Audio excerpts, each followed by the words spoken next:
Nuhun inggih matur nuwun wekdal ingkang sampun kaparingaken. Bismillahirrahmanirrahim. Assalamualaikum warahmatullahi wabarakatuh. Wilujeng siang kagem panjenengan sedaya. Innal hamdalillah wassalatu wassalamu ala Rasulillah wa ala alihi wa sahbihi wa mawalah. Amma ba'du. Kula nuwun katur panjenengan Bapak Sunaryo pinangka duta pangarasaning lampah pangombyong risang pinanganten sekalian sapenderek detrah menapa dene kula wangsa saha ingkang ngiras pantes dados sulih pangandikan agungipun Ibu Suyatmi Ismani mijil saking dusun Balongasem RT 3 RW 3 Desa Kerep Tarokan Laladan Kalih Kediri sedayanipun ingkang pantes kula hormati. Minggahipun katur dhateng panjenengan para bini sepuh sesepuh hati sepuh menapa dene ingkang sampun dipun sepahaken tuhu ingkang pantes binektenan. Lumeber katur dhateng para tamu sedaya kakung dalasan putri werda menapa dene tumaruna sedaya ingkang pantes tampi kawijengan. Bapak Sunaryo ingkang pantes kula hormati, nyuwun agunging pangaksama awit saking bombong bebek manahipun Bapak Suparno Sarimbit Kutrah menapa gunung keluarga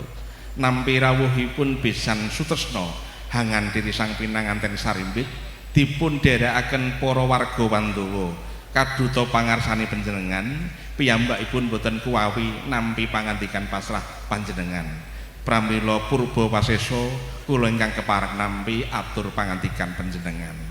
Sakderengipun kula matur lajeng wonten keparingipun panjenengan dalasan pangombyong menapa dene para tamu sedaya boten wonten awonipun mbok bilih tansah kula ajak ngambali ngunjukaken rasa syukur wonten ngarsanipun Pangeran ingkang Maha Wisesa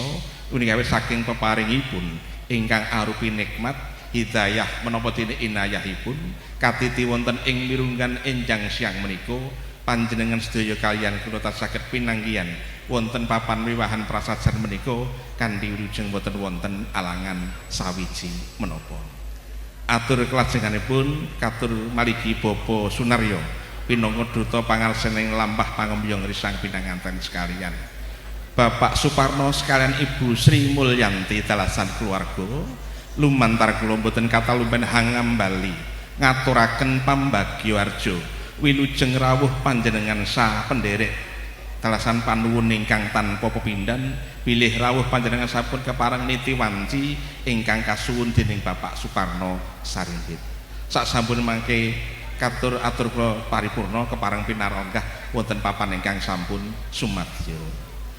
Atur ingkang kekalih Bapak Suparno Sarimbit lumantar kula tansah ngaturaken matur agenging panuwun ingkang tanpa pepindhan maligi Ibu Suyatmi Ismani dalasan keluarga lumantar panjenengan mbok bilih putra jalunipun peparapun Bagus Ilham Westra Kusuma katemben nembe sasele sampun kepareng dipun tindakaken dhaup kalian putra panjenengan wiwit saking akad nikah dumugi wisudan jatinipun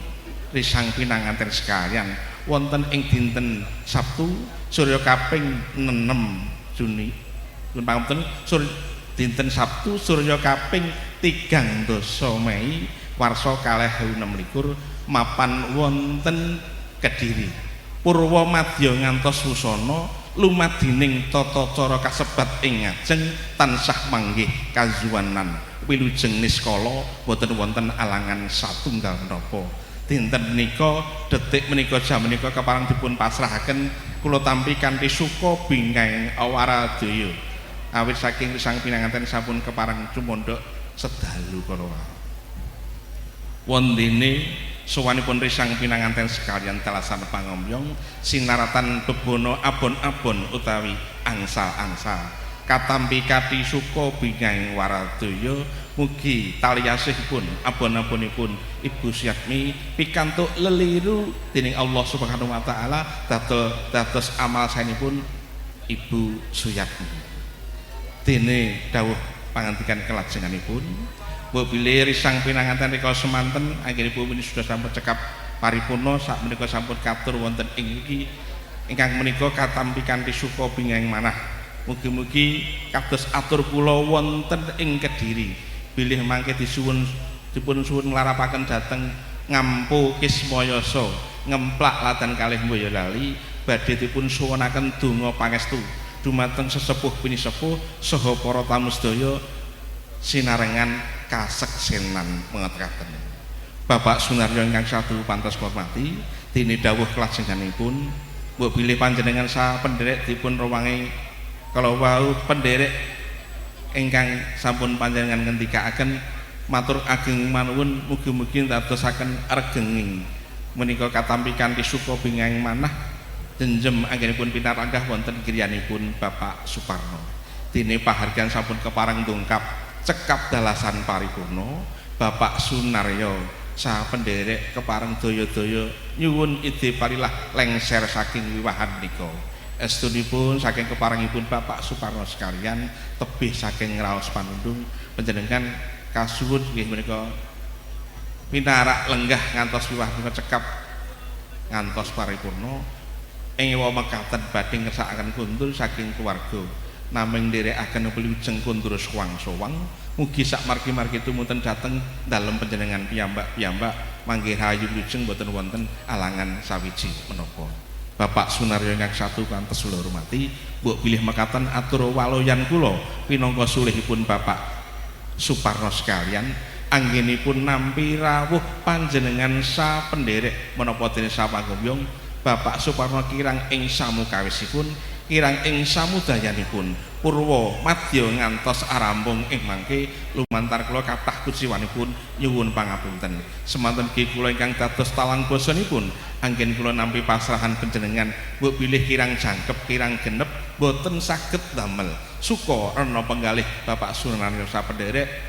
sumrambah para tamu kula nyuwun ageng pangapunten ing wasana kanthi pinutuping atur kanthi ngaturaken asmanipun Allah bismillahirrahmanirrahim risang pinanganten sekalian kula tampi badhe dipun suwunaken donga kaliyan para tamu ingkang sami rawuh miturut tata upacara adat ingkang wonten Sudung Ngampu Kismayasa ngemplak Boyolali nuwun billahi taufik wal hidayah waridho wal inayah wassalamualaikum warahmatullahi wabarakatuh.